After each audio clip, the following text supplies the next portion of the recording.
Hello, Katie. Hello. Let's start in English, but our English is not the best, but I think it is okay for our audience. How are you, Katie? I'm very well. How are you? Cool. We're great too. You are one of the Moonbeam is one of the biggest project, I guess, in Polkadot ecosystem right now, and there's a huge run between Ekala and Moonbeam right now, and we contribute. Me personally and Vyacheslav contribute in both, in Ekala and Moonbeam too. And we was participating in crowd loan on Kusama on Moonriver as well, and it is very interesting for us. So tell about Moonbeam and Moonriver. How you started? Why the team start these projects? And what you will Sure. do. This is the main goal. We want to understand what will Moonbeam make in Polkadot ecosystem. Well, let me answer kind of all of those in some sort of order here. So Moonbeam and Moonriver are fully Ethereum compatible parachains on top of Polkadot and Kusama. So Moonbeam lives on top of Polkadot, and Moonriver lives on top of Kusama.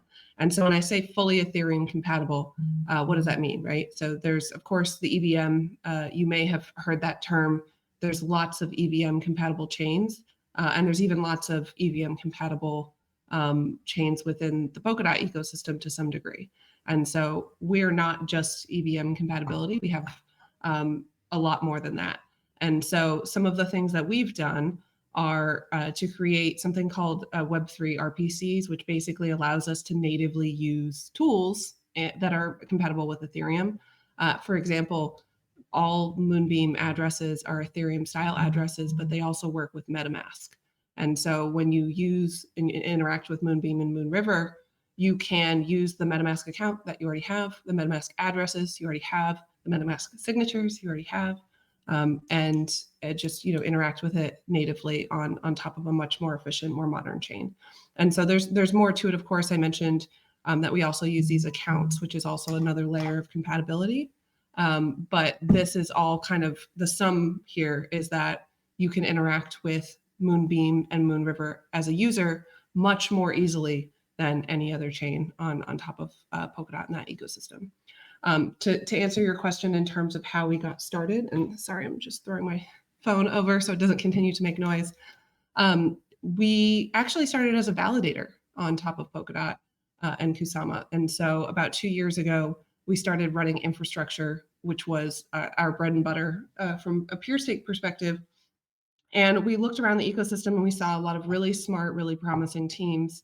And we were kind of impressed with not only the type of people in the industry, but the community kind of aspect of the Polkadot ecosystem. And so we wanted to do more. And the opportunity we saw was specifically getting more projects on top of Polkadot faster. And that's what Moonbeam does. Moonbeam is the best place for projects to build on top of Polkadot. And we've proven it. If you look at Moonriver, which has been deployed, fully deployed for about 2.5 months on top of Kusama, it is the #1 parachain by activity, by market cap, by projects building, by almost any conceivable measure. And so that I think shows that we're able to get traction, we're able to get users, and we're able to execute as a team. So just for those who aren't familiar with that kind of dynamic, Kusama is sort of known as the canary net. And so that's really been a proof of concept for us in many ways. But Moonriver also isn't going anywhere. That's going to kind of continue to be this rapidly expanding, rapidly iterating network where we're constantly pushing for change and rapid development. So those two things will kind of coexist in the future, both to maximize Ethereum compatibility, but really with different audiences and different communities we expect. Okay, I see. In this ecosystem, you will have all the stuff. Okay, like in Ethereum, as I understand. Yes, it will be in different borrow lendings, DeFi protocols, NFT marketplaces, wallets, etc. Everything will be on the top of Moonriver ecosystem. Yes. Yes. Cool. Please, few words about your team. Who is right now the core team, and Who is in the back of this project? So the CEO, the founder of Moonbeam, is a guy named Derek Yu. He has really been kind of not just the figurehead, but the driving force behind everything that we do technically as well as strategically. And so his background is actually not in crypto. He was new to crypto about 3 years ago, but he's been kind of proactive in seeing the opportunities here and driving a team forward. You can also see here, we actually have 2 different VPs of engineering. One is on the infrastructure and software side, and the other is on the blockchain side, on the Moonbeam kind of core development team. And so that allows us to do a couple of things. We've always focused on infrastructure, and we will continue to focus on infrastructure in many ways. So we have a great collator program. We run our own collators. We have built our own test net, which has allowed a lot of teams to test long before we hit the milestone to allow us to deploy to Kusama.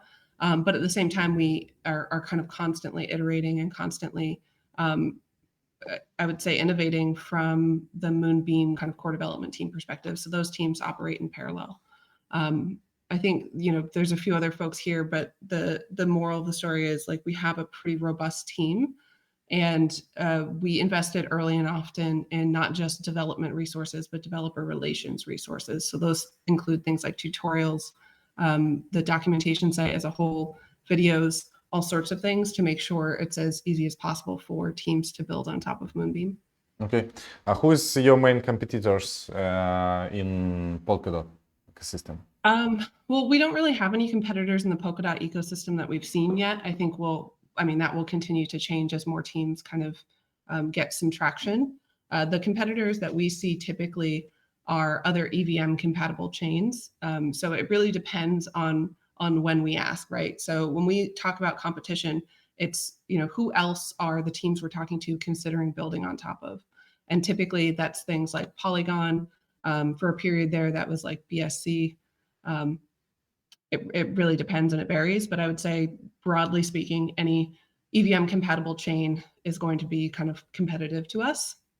But what we want and what we see happening is the Polkadot ecosystem really starting to succeed. And the interoperability of the Polkadot ecosystem is a core value proposition for us, right? Like if people build on top of Moonbeam, it's because they want access to everything that comes with that as a Polkadot parachain.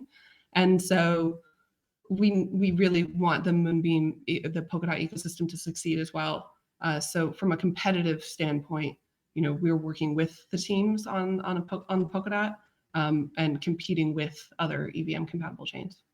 Okay, and another question: what will be the next big thing in crypto?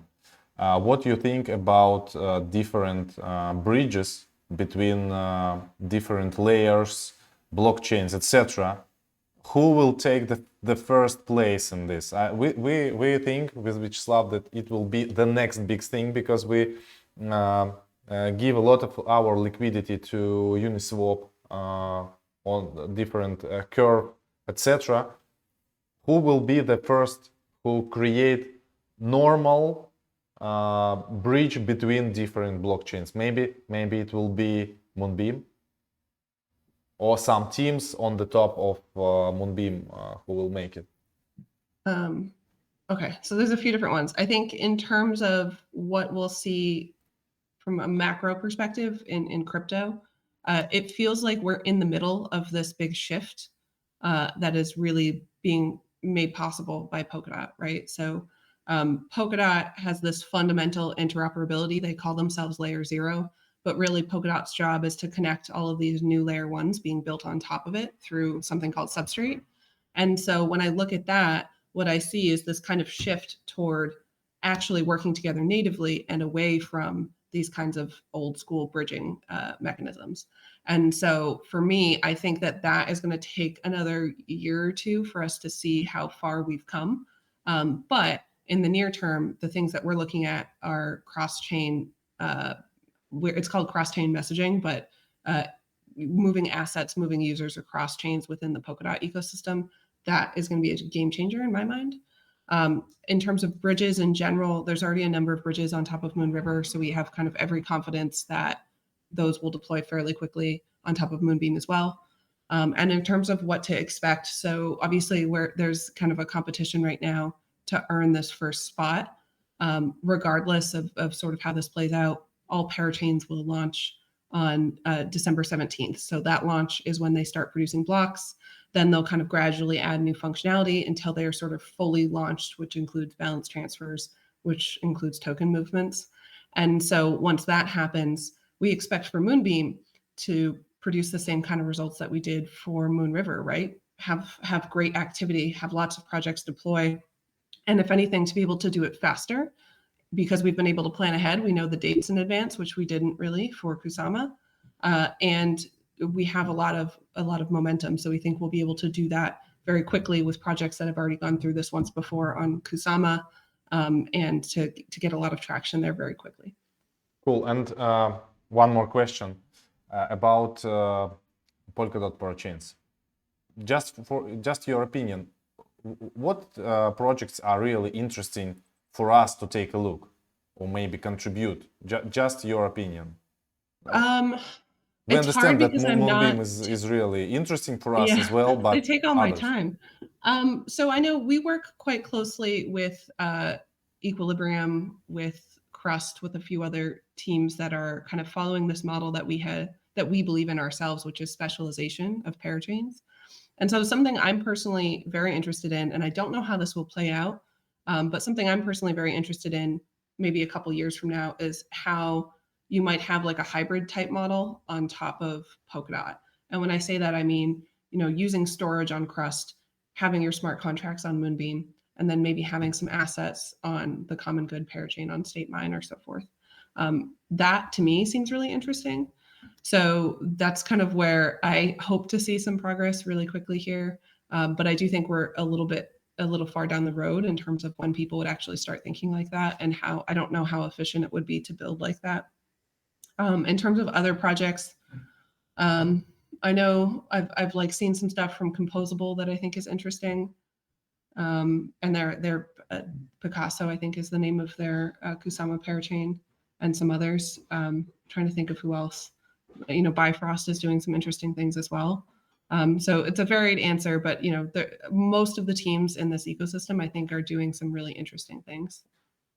Okay, and right now we look at the .marketcap.com. Very interesting statistics. What do you think? How much in percentage of a DOT will be locked by the end of the first batch? Right now we see that almost 8% of total capitalization of Polkadot already locked in projects. What will be the number by the end of the first batch? The end of the first batch. Oh, interesting question. Okay. I suspect it will follow a similar model as the previous auctions on Kusama, as in 1 through 5, where there's a lot of kind of tokens thrown into the first 3 projects. So that's Akala, Moonbeam, and a star.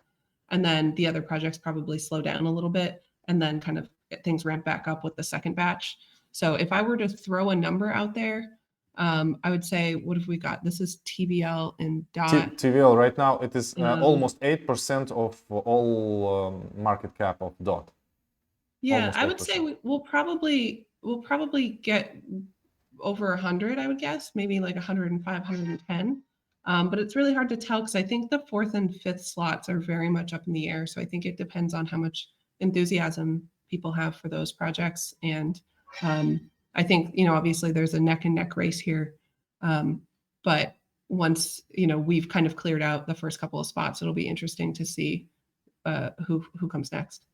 A lot of people say that right now, many people try to participate in Akala and Moonbeam, and someone say that people will receive less tokens of Moonbeam, talking about Moonriver, for example, because a lot of people make a huge gains in Moonriver. What can you tell about this situation? Well, so I would say a lot of people gave us a hard time on Moonriver, right? Like we had a lot of the same conversations about our crowd loan on Moonriver. And yes, there certainly was a bigger pool there of tokens kind of up for grabs.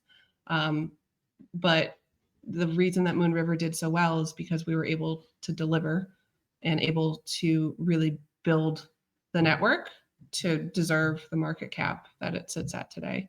And so, you can make your own conclusions here, but if we're able to deliver in a similar way for Moonbeam, the value is not necessarily going to be based on how many tokens that you get.